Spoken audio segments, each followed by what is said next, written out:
tactics were cut and thrust, and highly mobile commanded units were perfect for hit-and-run attacks.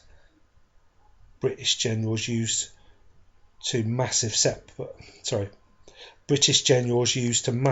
piece battles with large formations were unused to the Boer guerrilla tactics.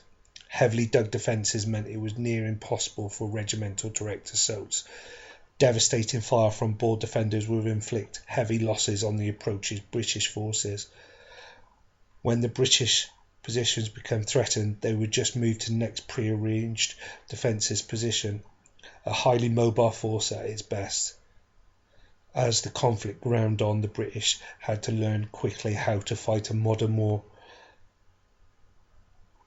This was a lesson that helped promote the modernisation of the British Army and its antiquated. Antiquated.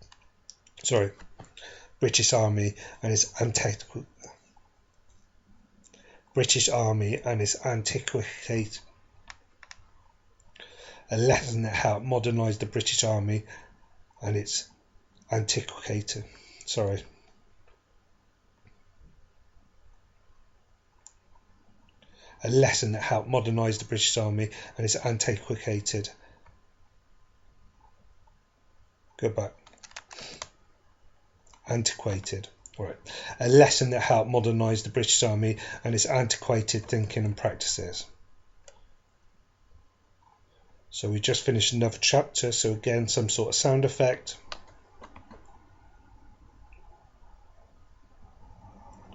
And we're back in. When war broke out, it became clear that the British would uphold the annexation of the Transvaal. The ever-expanding British Empire sought to form a confederation of states and independent republics within the region. If they could not do this peacefully, they would look forward to achieving the end by other means. Lord Carnarvon told Disraeli, the British Prime Minister, quote, "By acting at once we may acquire the whole Transvaal Republic after the Orange Free State will follow." I'm going to go back. So, quote, "By acting at once we may acquire the whole Transvaal Republic, after which the Orange Free State will surely follow." Political problems within the Transvaal government led to unrest at home, a near bankrupt economy from war with Petty, and some burghers wanted British rule. Excuse me.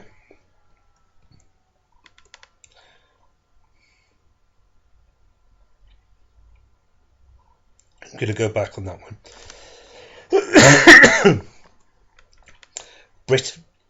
Political problems within the Transvaal government led to unrest at home and a near bankrupt economy, with some burghers wanted British rule. Fighting broke out on the 20th of December 1880 when a column of British infantry were ambushed by troops led by General Piet Joubert at Buncombe Spur, South Pretoria. A wave of attacks followed against 18,000 A wave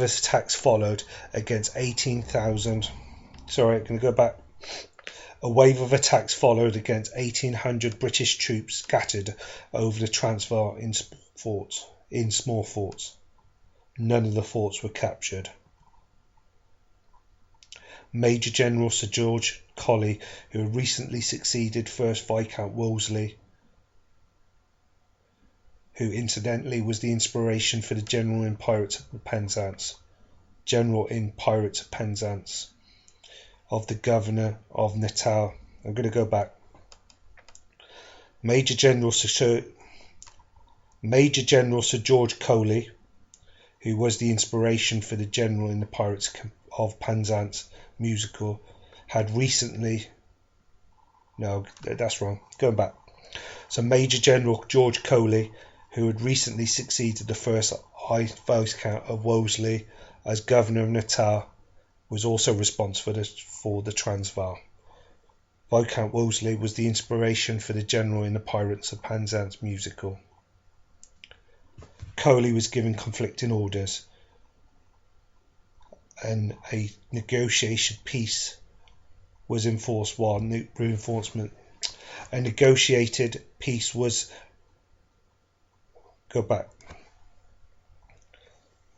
Governor of Natal, who was also responsible for the Transvaal. Coley was given conflicting orders. Negotiated peace while reinforcements were sent. Coley advanced into Laing's Nek, the frontier with the Transvaal and Natal, with just 1,000 men. His force lacked artillery and regular cavalry and were made up of regular and local troops. On the 28th of January, faced with twice the amount of troops, a frontal assault failed to open this route. Another failure proceeded on the 18th of February, where 300 of his men was attacked. Another failure proceeded on the 18th of February, when 300 of his men were attacked at Ingolgo River. On the 26th of February, Coley led 350 men on a night march to capture Majuba Hill, which was strategically important in the area as this hill dominated the pass below. Under heavy fire, Joubert sent 1,800 Under heavy fire, Joubert sent 180 men in small parties onto the hill, while their superior marksmanship and modern tactics caused a British rout. Coley was killed with almost all his men. London sent significant reinforcements under Frederick Roberts, billed as one of the most able field commanders since Wellington. Major General Evelyn Wood was ordered to negotiate. Major General Evelyn Wood was ordered to negotiate an armistice. Agreement was reached on the 21st of March, before Roberts' reinforcements reached Cape Town. And we're back. Right.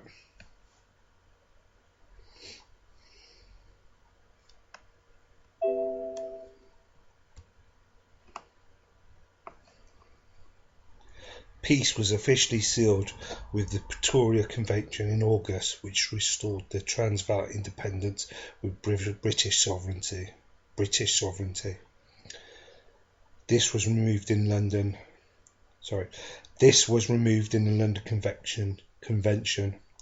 Convention of 1884, at which the Transvaal changed its name to the South African Republic.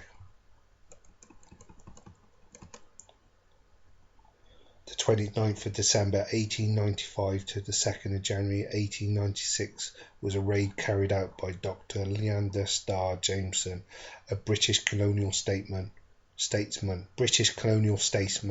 with the aim to incite an uprising in the Transvaal. His ultimate aim was to overthrow overthrowing Paul Kruger as the leader of the Transvaal government and installing a new leader who would be more favourable to the British. The raid was a complete failure, and the political fallout had a major contributing factor on the Second Boer War starting, with tens of thousands of Uitlander settling in the region after gold was discovered at Witwatersrand. In 1886, the political independence of the government was threatened. The political independence of the government was threatened.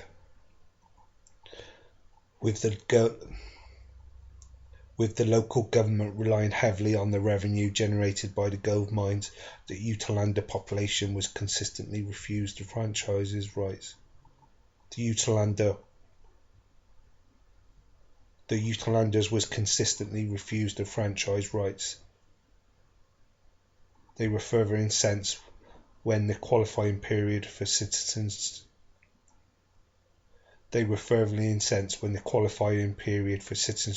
was upped. The Transvaal administration was considered ultra-conservative in economic and industrial policy. The local mining magnates, most of which were not Transvaal citizens, not Transvaal citizens, demanded a greater political voice. The Cape Colony government mistrusted the Transvaal government over Kruger's attempts to claim control of Bechuanaland,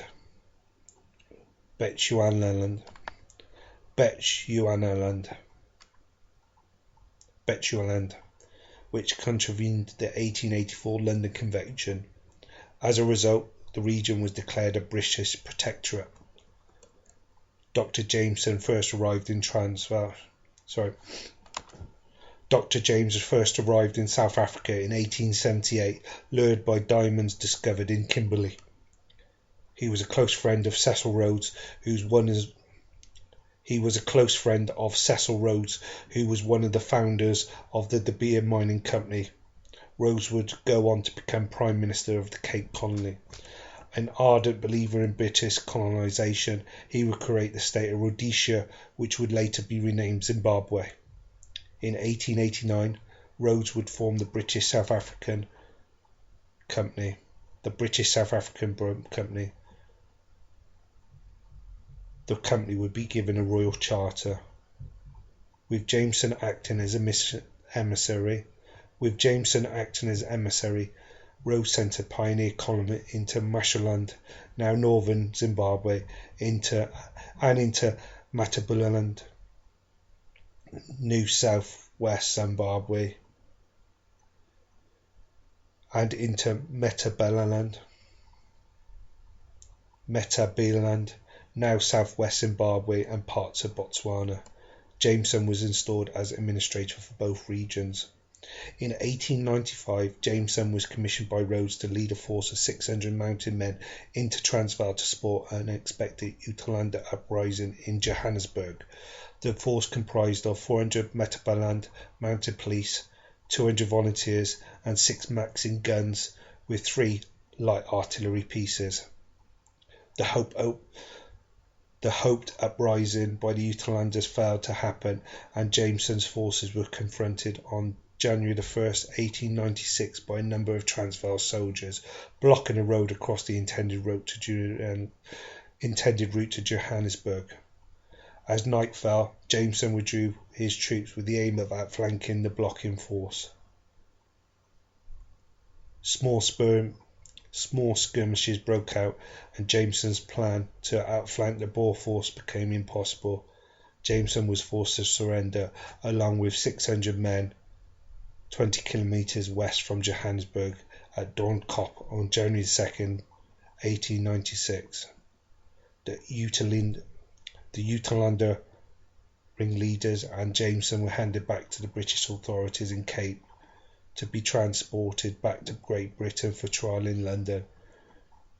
Treason charges were initially thrown at Jameson and various Uitlander leaders, which meant they were sentenced to death, but upon appeal, the sentences were commuted to token prison sentences and heavy fines. For his part in the raid, Jameson received a 15-month prison sentence, which he only served 4 months.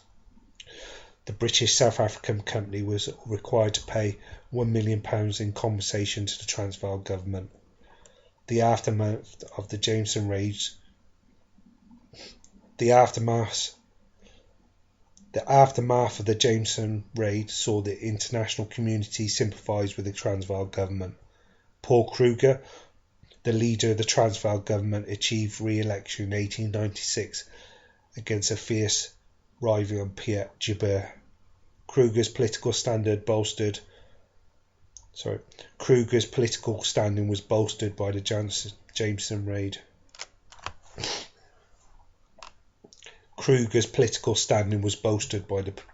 raid. Jameson raid. Cecil Rhodes retired as Cape Colony Prime Minister and died in 1902. Jameson returned to South Africa in 1990.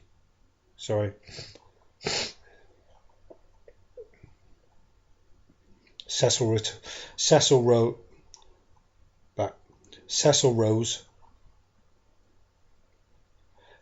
Rhodes retired as Cape Colony Prime Minister and died in 1902.